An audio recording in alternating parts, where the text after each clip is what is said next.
Good day, ma'am. My name is Jensel Gorgonio Anito. For me, ang pinakalisod gayud na desisyon na ako nahimo sa ako kagalingon is to follow my dreams. Even if nagduha-duha pa ko kung uno gayud ako kuhaon na kurso, kay lain ang gusto na kuhaonan ako papa na kurso para sa ako. Gipili ko gayud jaon kay happy ko. I do my project or assignment by using multiple sources like Google.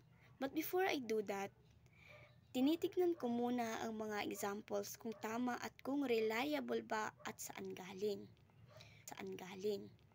Sobrang nakakatulong talaga ang digital tools at media sa akin, lalo na sa pag-solve ng mga assignment ko at iba pa.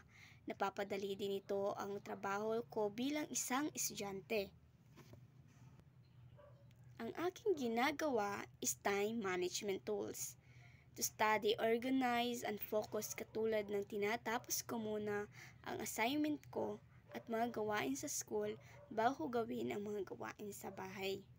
Social media can significantly influence public opinion, katulad na lang ng pagkalat ng mga maling balita sa publiko o mga maling balita na nakakasama sa kapwa-tao.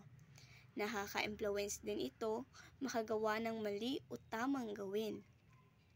I handled it by gathering available information, consulting with relevant team members or by myself, and making an information decision based on available evidences.